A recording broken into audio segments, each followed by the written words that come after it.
Chicago Cubs have made a move here at the 2022 winter meetings. We are in San Diego, California. Tim McMaster online with Patrick Mooney, one of our Cubs reporters here at The Athletic. Cody Bellinger, former MVP, former great defensive player, former all-around great player for the LA Dodgers, has been injured, has played bad baseball, basically. And it came to the point where he was DFA'd by the Dodgers, and the Cubs get him for a discount, in a sense, $17.5 million for 1 year.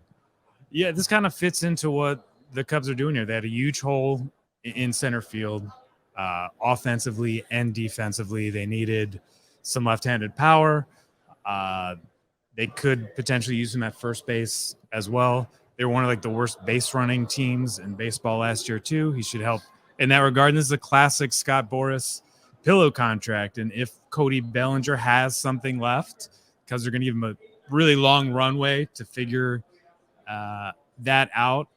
But this is nowhere close to kind of an end point for the Cubs. They still have so much work to do. Let's see, a shortstop, a catcher, maybe a first baseman, a couple starting pitchers, basically an entire end game relief combination. So they're kind of just getting started here. But I do think this is a step in the right direction in terms of them wanting to really strengthen their team up the middle, because that losing Wilson Contreras, having this question mark at shortstop, even though Nico Horner can play it. And then, like I said, one of the really least productive center fielder combinations in baseball last year.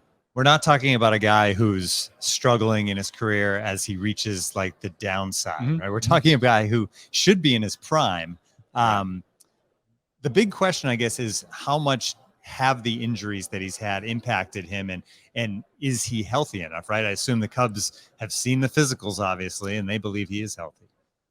Yeah, there is something to the whole change of scenery idea. I mean, another Boras client, Jake Arrieta, when he got traded out of Baltimore, did some things on the north side. Exactly. And this is a guy who was bouncing back and forth from Baltimore and AAA and was really at this crossroads. And I think Bellinger is certainly approaching that now, that you only get kind of so many chances here to prove that you can be an everyday player at a high level on a good team. And, I'm sure that factored into his decision here of who can give me that best opportunity. And, if you're the Cubs and you fall out of the race, but he's playing well, you trade him. If he plays well, you can put a qualifying offer on him, maybe get a draft pick if things go well, or maybe he does find something here. But in terms of a long-term solution, the Cubs really like Pete Crow Armstrong. He's essentially their top prospect, a guy they got in the Javi Baez deal with the Mets. All these trade deadline selves are blurring together. I believe that was last year. But the Cubs are really kind of building towards 2024, 2025. But in the meantime, they want to sell 3 million tickets to Wrigley Field every year, and they got a TV network that they got to put on some good programming. So I think you'll see a couple more moves like this, load up on pitching. And, if you sign a Dansby Swanson and another starting caliber catcher, all of a sudden that up the middle team starts looking more like a competitive, viable major league team in baseball's worst division. I was going to say, you mentioned shortstops a couple times, then you mentioned Swanson specifically. We're hearing rumors here as we record this of Carlos Correa, maybe Giants, that sort of thing. How serious are the Cubs about the 3 remaining shortstops?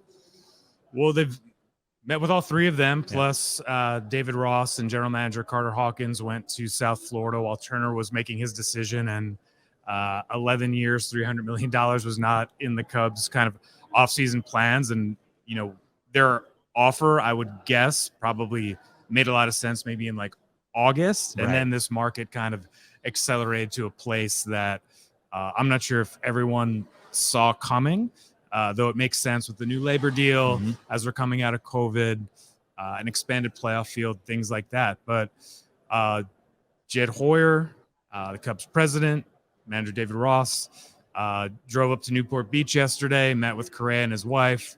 I'm not getting the sense that the Cubs are going to give him that monster landmark mega deal for a shortstop, but they've certainly been in communication with Boras on Bogarts. They met with Bogarts as well. And I think Swanson is a guy that obviously is extremely accomplished. I don't know, for Cubs fans, may not move the needle or have the star power that a Carlos Correa would, but certainly is a very good major league player. Yeah. And the Cubs need more of those. Like, it doesn't get He's any a more winner. complicated than that. Like, this is a team that has a lot of holes to fill, and they can't be too picky here, that they need to upgrade all those areas that we've been talking about. And shortstop's a big one, especially with the new rules coming. All right, should be interesting to see what the Chicago Cubs do next. For Patrick Mooney, I'm Tim McMaster. Thanks for checking us out, and subscribe to our YouTube channel, youtube.com/@theathleticbaseballshow.